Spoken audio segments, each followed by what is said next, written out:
Assalamualaikum warahmatullahi wabarakatuh. Selamat pagi, siang, sore, atau malam kepada Bapak Aji Dedi dan juga teman-teman semua. Di sini kami dari kelompok 8 akan mempresentasikan tentang review artikel, di mana nantinya akan ada 3 artikel dari Sinta 2 dan juga 2 artikel dari Scopus. Lalu untuk anggotanya bisa di next.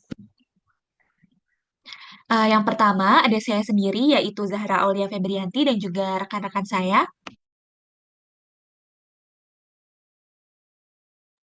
Saya Dwi Wulandari.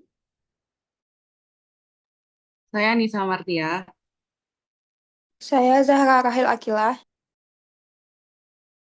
Saya Aliana Hairani. Oke, bisa di next.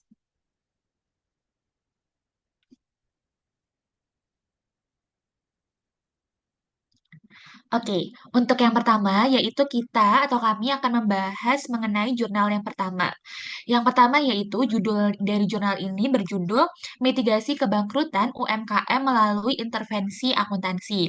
Dan identitas dari jurnal ini sendiri pertama yaitu berdasarkan Jurnal Jati atau Jurnal Akuntansi Terapan Indonesia tahun 2020.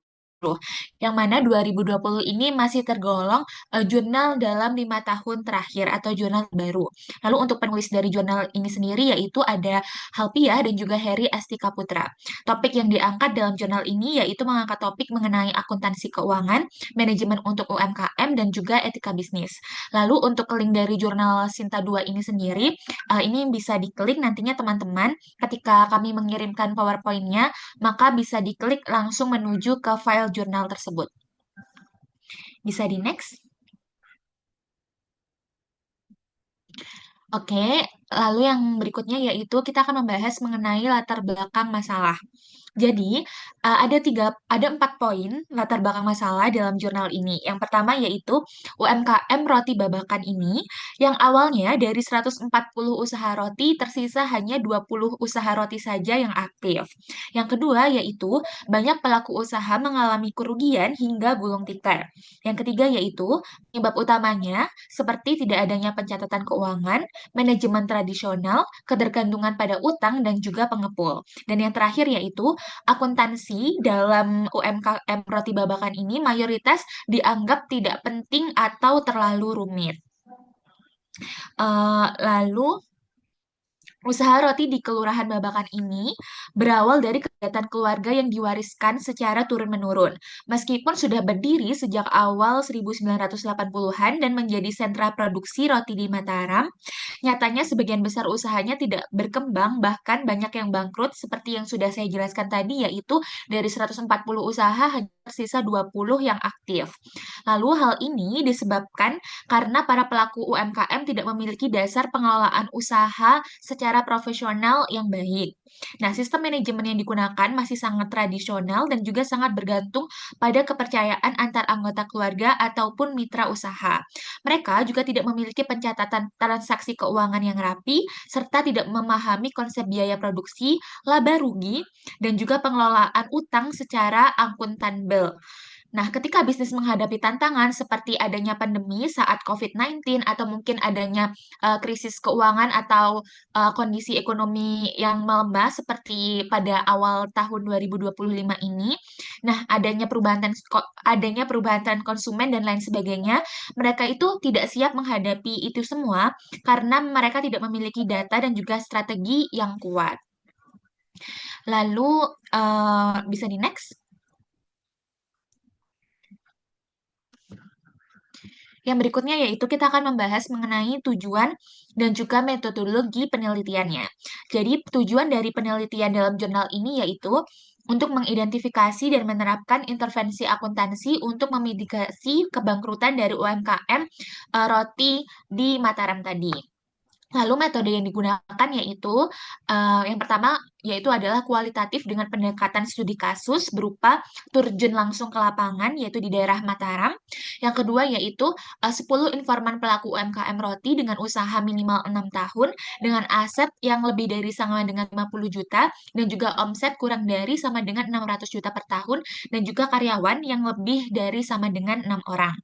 Lalu metode yang digunakan yaitu ada hmm, bawahnya bisa dikelihatan kan agak terpotong. Baik, untuk yang ketiga yaitu metodenya, yaitu ada tiga. Yang pertama yaitu dengan wawancara mendalam, yang kedua yaitu dengan observasi, dan yang ketiga yaitu dengan triangulasi data. Bisa di next.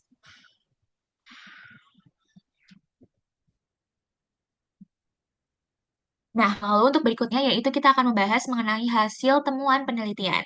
Di mana hasilnya yang pertama yaitu hanya ada 1 dari 10 pelaku usaha yang tadinya diteliti yang menerapkan akuntansi, di mana satu tersebut memiliki 3 cabang dalam 6 tahun dan sisanya ternyata tidak berkembang.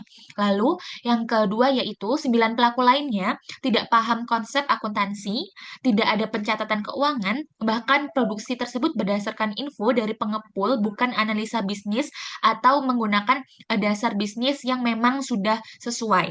Yang ketiga yaitu tidak ada perencanaan, tidak ada evaluasi keuangan, usaha stagnan dan juga terancam bangkrut.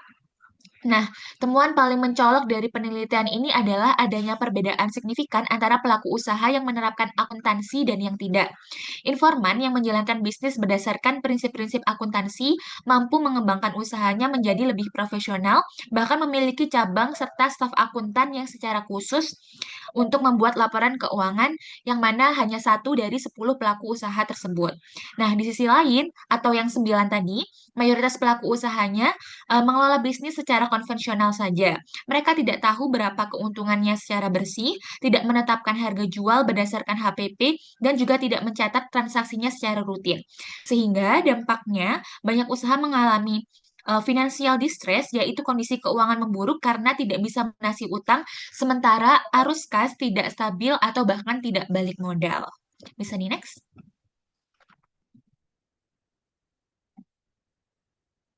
Lalu, yang terakhir yaitu kita akan membahas mengenai strategi mitigasi kebangkrutan dan penguatan UMKM yang dibahas dalam jurnal ini. Jadi, langkah-langkah pentingnya yaitu yang pertama yaitu membangun struktur organisasi kecil dan juga pembagian tugas.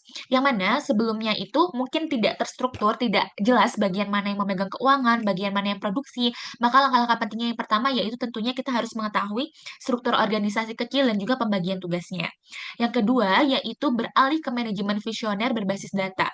Seperti yang kita tahu di zaman seperti ini itu kita tidak bisa lagi mengandalkan bisnis secara konvensional saja atau berdasarkan informasi dari pengepul yang sudah disebutkan di sebelumnya yaitu ada 9 usaha yang nyatanya bangkrut karena hanya mengandalkan hal tersebut, tidak mengandalkan data, maka langkah pentingnya yaitu dengan beralih ke manajemen visioner yang berbasis data. Lalu yang ketiga yaitu disiplin dalam pencatatan dan pelaporan keuangan. Apalagi kita sebagai orang akuntan yang mana kita mau pelajari tentang akuntansi bahkan dari semester 1 hingga semester 4 saat ini, tentunya dalam sebuah bisnis atau usaha adanya pencatatan dan pelaporan keuangan itu tentunya sangat penting dalam kelangsungan suatu bisnis. Yang keempat yaitu harus menetapkan HPP dan juga harga jual berbasis dengan target profit. Nah, tentunya kita kan dalam menjalankan sebuah bisnis itu kan kita tentunya harus memiliki target profit atau berapa sih laba yang ingin kita dapatkan. Maka dari itu untuk memperoleh laba tersebut kita tentunya harus juga berpikir kita harus menetapkan berapa HPP-nya, berapa harga jualnya sehingga kita dapat memperoleh laba atau profit yang ingin kita capai tersebut. Yang kelima yaitu pasarkan produk langsung ke konsumen via media sosial. Apalagi di zaman seperti ini tentunya media sosial itu sangat penting, entah baik itu melalui Instagram, TikTok, Twitter, Facebook, atau mungkin melalui mouth to mouth, tapi melalui sosial media, bisa melalui eh, WhatsApp atau lain sebagainya. Itu juga tentunya sangat penting di era saat ini. Tidak cukup kita hanya memasarkannya di daerah tersebut saja, tetapi kita bisa memasarkannya melalui media sosial. Bahkan jika hal tersebut sukses, maka tidak hanya di daerah Mataram saja yang nantinya yang mengenal adanya produksi roti babakan tadi, tetapi bisa bahkan di luar daerah Mataram mengetahui adanya roti babakan tersebut. Lalu yang keenam yaitu susun roadmap dan master plan usaha 3 sampai 5 tahun ke depan. Tentunya suatu usaha jika kita ingin usaha tersebut berkembang, kita juga harus memperhatikan going concern atau kelanjutan dari usaha tersebut. Jadi kita juga harus memikirkan tuh planning ke depannya, usahanya ini tuh targetnya mau dikembangkan seperti mana, apakah mau buka cabang atau memperbanyak varian dan lain sebagainya. Lalu yang terakhir yaitu kita harus melakukan branding dan juga inovasi produk. Nah, branding ini penting karena dengan adanya branding atau citra atau merek yang baik dari suatu usaha tersebut, terkhususnya usaha roti babakan ini tadi, maka jika branding itu berhasil, maka orang itu akan gampang atau cenderung mudah mengingat dan bahkan nantinya untuk membeli tersebut itu bahkan bisa berdasarkan branding tersebut. Misalnya nih, katakanlah saja kalau di Malang kita yang terkenal ada keripik tempe, terus lalu di Batu ada apel. Nah, nantinya jika branding dari roti babakan di Mataram ini bisa berhasil membrandingkan dirinya, maka hal tersebut juga bisa menjadi peluang bisnis atau peluang profit yang besar bagi bisnis roti babakan ini. Dan juga inovasi produk tentunya juga sangat penting karena di zaman-zaman seperti ini kita tentunya nggak hanya mengandalkan dari produk roti itu saja, tetapi mungkin bisa menambah varian lagi, mungkin dari sisi minuman atau jenis cake-nya yang ditambah dan lain sebagainya. Tentunya hal tersebut juga dapat memitigasi kebangkrutan dan juga menguatkan UMKM di Babakan Mataram ini. Oke, mungkin itu saja untuk dari pembahasan dari jurnal yang pertama. Lalu untuk berikutnya akan dijelaskan oleh teman saya.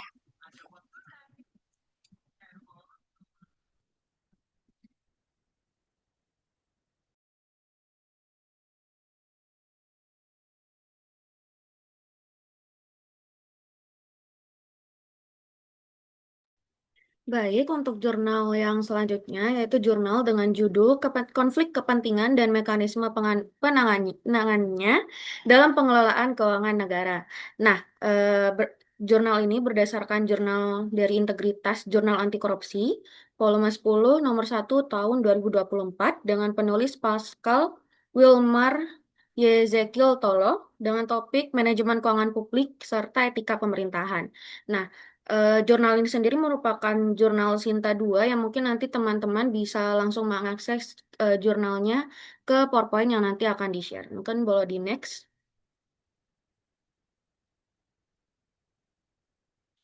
Yang pertama kita membahas tentang latar belakangnya dulu. Nah, jadi konflik kepentingan ini kan sering terjadi dalam pengelolaan keuangan publik. Nah, hal ini itu menyebabkan penurunan efisiensi, transparansi, dan juga akuntabilitas dari sektor publik itu sendiri. Hal ini juga dapat berdampak pada keputusan anggaran, pengadaan barang dan jasa, serta hingga distribusi dana publik itu sendiri. Nah, hal inilah yang perlu ada atau perlu adanya sistem pengendalian dan mekanisme penanganan yang terstruktur dalam konflik kepentingan ini. Mungkin the next. Selanjutnya adalah metode penelitiannya. Jadi penulis sendiri atau penelitian ini menggunakan metode hukum normatif atau penelitian hukum doktrinal yang fokusnya di sini adalah untuk menganalisis pengaturan konflik kepentingan dalam pengelolaan keuangan negara di Indonesia serta untuk menyusun formulasi penanganan praktik konflik kepentingan melalui penguatan kelembagaan dan sistem pertanggungjawaban keuangan negara. Boleh di next. Dari hasil dan pembahasannya itu sendiri, diketahui bahwa konflik kepentingan menurut KPK tahun 2009 merupakan kondisi di mana penyelenggara negara menggunakan kekuasaan untuk kepentingan pribadi yang mempengaruhi kinerja dan kualitas kewenangan itu sendiri. Nah, penyelenggara negara ini di sini tuh siapa? Jadi penyelenggara negara di sini adalah legislatif, eksekutif, yudikatif, pelayanan publik, aparat hukum, Bank Indonesia, BUMN, dan penyelenggara lainnya. Nah, hal ini juga diatur dalam berbagai perundang-undangan. Contohnya seperti Undang-Undang Nomor 30 Tahun 2014 Pasal 42, TAP MPR Nomor 11 tahun 1998 pasal 2 ayat 2, Undang-Undang Nomor 28 tahun 1999 pasal 5 ayat 4 serta banyak atau ada beberapa perundang-undangan lainnya. Boleh di next.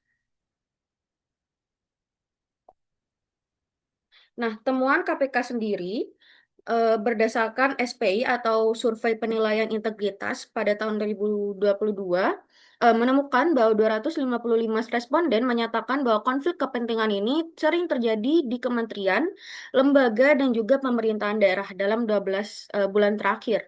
Nah, resiko korupsi di kementerian, lembaga, dan pemerintah daerah itu sendiri saat ini berada di level sedang dengan 23% karyawan itu adalah pihak lain bisa mempengaruhi keputusan kegiatan dan anggaran, serta 23% karyawan ini pihak lain bisa mempengaruhi pemenang tender.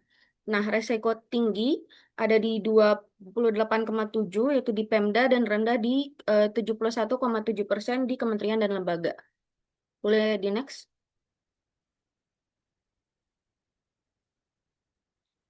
Unsur korupsi dan relasi konflik kepentingan. Jadi konflik kepentingan itu sendiri menurut penelitian ini juga merupakan awal dari terjadinya korupsi atau salah satu sebab dari terjadinya korupsi. Ada dua unsur kuat di sini, yang itu adalah yang pertama, penyalahgunaan wewenang, dan juga yang kedua, tindakan yang menguntungkan pribadi atau kelompok. Faktor penyebabnya itu apa? Yang pertama, di sini ada relasi kekerabatan, alma mater, suku, agama, serta beberapa faktor penyebab lainnya. Yang terakhir yaitu evaluasi peran pengawasan dan rekomendasi. Jadi di sini pemeriksaan BPK itu seharusnya menyasar perencanaan dan kinerja, bukan hanya legal auditnya saja. Nah, di sini juga ditemukan bahwa audit perencanaan itu masih minim sehingga masih perlu diperkuat gitu. Nah, rekomendasinya itu saat ini diadakan bentuk sentra pemeriksaan keuangan negara yang terpadu yang memenuhi unsur seperti BPK, KPK, BPKP, Kejaksaan, Bank Indonesia, Kemenq, dan juga BUMN. Nah, model di sini seperti Gakumdu di pemilu dan KSSK di moneter. Boleh di next.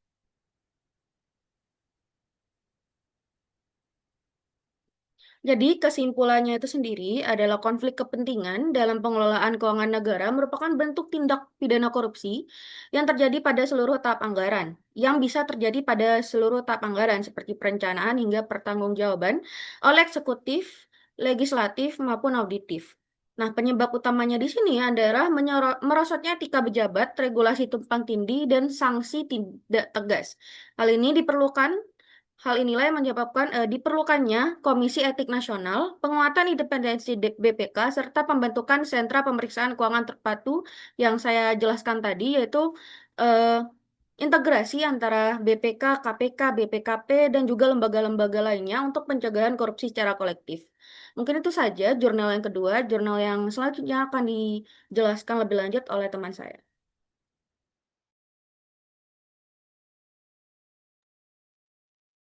Jurnal ketiga yaitu dengan judul Etika untuk Profesional Akuntan, Perspektif Tinjauan Pustaka Sistematis. Jadi untuk jurnal ini tuh berdasarkan dari Jurnal Review Akuntansi dan juga Bisnis Indonesia, volume ke-9 nomor 1, eh, yang ditulis pada Maret 2025. Kemudian untuk penulisnya, di sini ada Legend Nazarudin, Evi Rahman Utami, Indah Yani, dan juga Di Fitri Puspa. Dan topik yang dibahas di jurnal ini yaitu etika profesi dalam bidang akuntansi, yaitu hubungannya dengan pengambilan keputusan, karakteristik akuntan profesional, serta strategi pendidikan etika. Untuk jurnalnya sendiri bisa diakses melalui link G Drive yang sudah ada di PPT ini. Oke, jadi latar belakang dari jurnal ini yaitu dalam era globalisasi dan kompleksitas bisnis, profesi akuntan dituntut menjaga integritas dan juga profesionalisme. Nah, banyaknya pelanggaran etika oleh akuntan yang mencuat di berbagai skandal keuangan itu tuh menurunkan kepercayaan publik terhadap profesi akuntan ini. Oleh karena itu, penting untuk memperkuat pemahaman dan juga penerapan etika di kalangan akuntan. Selanjutnya, tujuan penelitian dari jurnal ini yang pertama yaitu mengidentifikasi hubungan antara etika, pengambilan keputusan, kualitas audit, dan juga karakteristik profesional. Kemudian yang kedua yaitu tujuannya untuk mengeksplorasi strategi pendidikan etika yang efektif bagi akuntan profesional. Dan yang terakhir yaitu menjawab dua pertanyaan riset utama di jurnal ini yaitu apa saja aliran penelitian utama dalam etika akuntan dan juga apa arah penelitian masa depan terkait etika akuntan tersebut. Nah, metode penelitian yang dipakai dalam jurnal ini yaitu metode systematic literature review, yaitu analisis komprehensif terhadap artikel ilmiah yang telah dipublikasikan untuk mengidentifikasi tren kesenjangan dan juga arah masa depan dari penilaian terkait etika profesi akuntan ini. Oke, jadi hasil dan pembahasan untuk jurnal ini yang pertama terkait karakteristik profesi akuntan. Jadi akuntan harus memiliki integritas, ketelitian, kemampuan analisis, dan juga profesionalisme tinggi. Kemudian penting juga untuk kerjasama dengan tim dan juga kemampuan adaptasi serta pengembangan keterampilan etis. Yang kedua yaitu terkait etika dan juga pengambilan keputusan. Jadi etika itu membimbing akuntan dalam mengambil keputusan yang adil dan juga bertanggung jawab. Kemudian biasanya tuh terjadi dilema etika seperti konflik kepentingan dan juga pelaporan keuangan yang bersifat manipulatif. Yang ketiga yaitu terkait etika dan juga kualitas audit. Jadi etika auditor itu menentukan keandalan laporan keuangan. Kemudian kualitas audit juga meningkat jika auditor berpegang pada prinsip kejujuran, objektivitas dan juga independensi. Jadi kesimpulan dari artikel ini adalah etika itu sangat penting dalam profesi akuntan untuk menjaga integritas, profesionalisme, dan juga kepercayaan publik.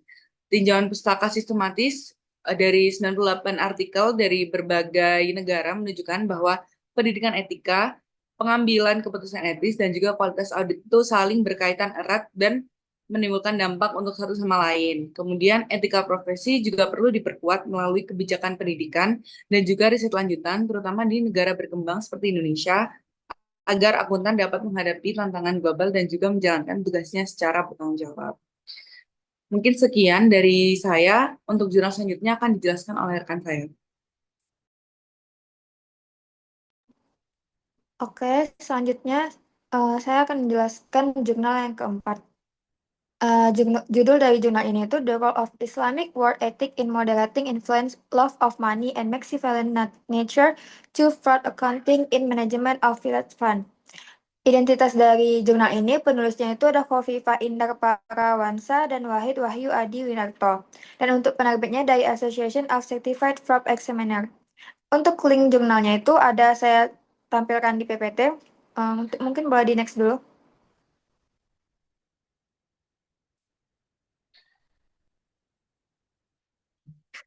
Latar belakang dari jurnal ini itu pengelolaan dana desa di Indonesia rentan terhadap praktik kecurangan yaitu fraud dan faktor internal individu seperti love of money yaitu cinta uang berlebihan dan sifat maxivalent yaitu manipulatif dapat mendorong perilaku fraud akuntansi. Etika kerja Islam atau Islamic Work Ethic diyakini mampu menjadi penyeimbang moral dalam mencegah niat melakukan kecurangan. Next.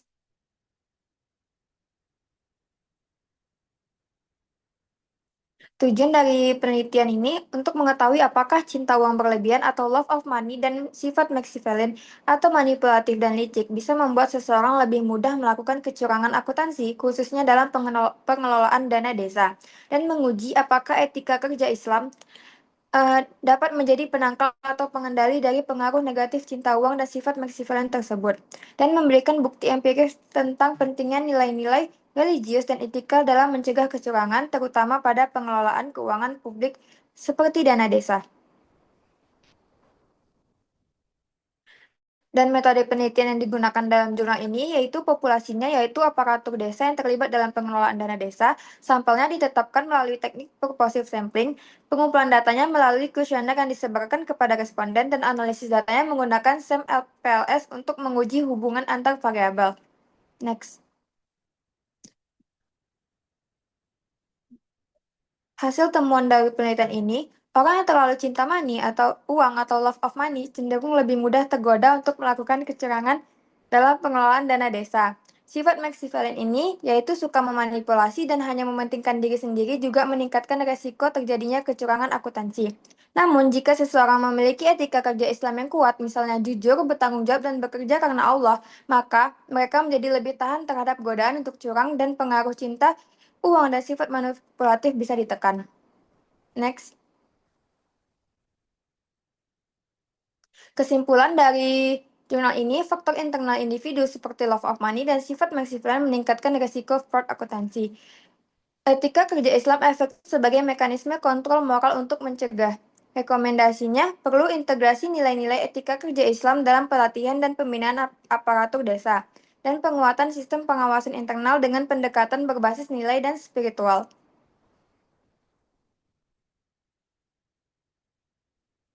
Next.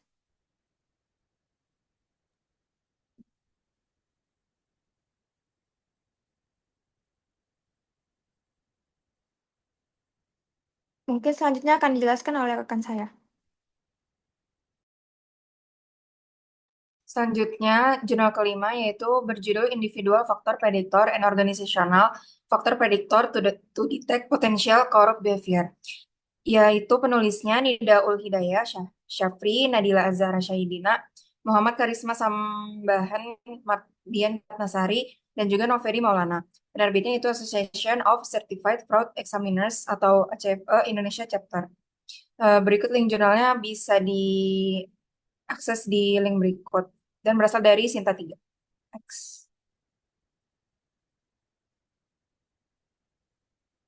Latar belakangnya itu korupsi merupakan masalah sosial dan ekonomi yang sangat serius di Indonesia yang berdampak besar pada pembangunan nasional. Selanjutnya itu korupsi menyebabkan kerugian finansial negara, menurunkan kualitas pelayanan publik, dan juga melemahkan kepercayaan masyarakat terhadap lembaga pemerintah. Perilaku korupsi ini juga dipengaruhi oleh berbagai faktor yang berasal dari individu maupun organisasi. Gaya hidup konsumtif juga mendorong seseorang untuk mencari uang yang secara tidak sah, dan sikap cinta uang atau love of money yang memotivasi perilaku korupsi demi keuntungan pribadi.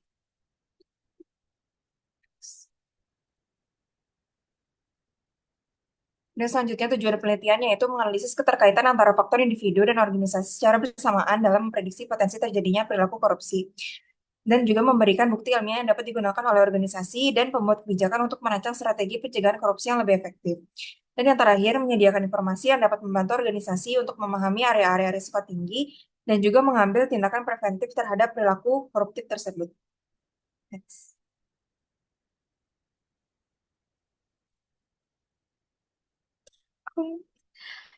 Kemudian metode penelitiannya itu jenis penelitiannya menggunakan pendekatan kuantitatif dengan tujuan untuk menguji hubungan antar variabel yang telah ditentukan berdasarkan teori sebelumnya. Populasi penelitiannya itu karyawan di Indonesia, khususnya mereka yang memiliki potensi terlibat dalam aktivitas pengambilan keputusan keuangan atau administratif. Selanjutnya, sampel penelitiannya yaitu ditentukan dengan pakai purposive sampling, yaitu pemilihan responden berdasarkan kriteria tertentu yang relevan dengan tujuan penelitian. Dan yang terakhir, teknik analisis datanya itu menggunakan metode structural equation modeling atau partial least square SEM-PLS. Next.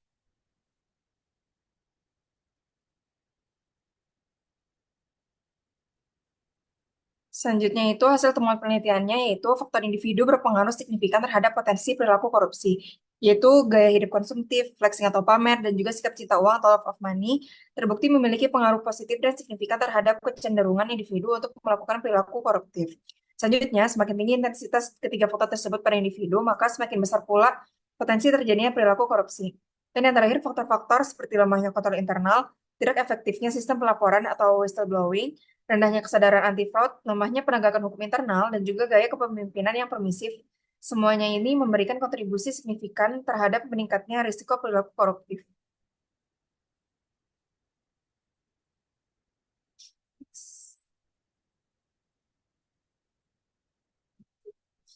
Selanjutnya, kesimpulan dan rekomendasi. Kesimpulannya itu faktor individu seperti gaya hidup konsumtif, flexing, dan love of money berpengaruh signifikan terhadap potensi perilaku korupsi. Faktor organisasi seperti lemahnya kontrol internal dan gaya kepemimpinan permisif turut meningkatkan risiko korupsi. Selanjutnya itu rekomendasinya yaitu perkuat sistem organisasi seperti pengawasan internal dan juga whistleblowing serta tegakkan budaya integritas. Dan yang terakhir, bangun karakter individu melalui pelatihan etika, pengendalian diri, dan juga pembinaan sikap anti korupsi. Next.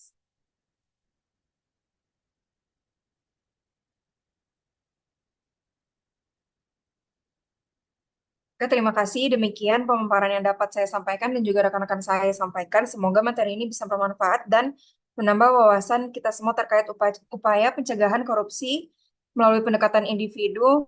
Dan juga terima kasih atas perhatian dan waktunya.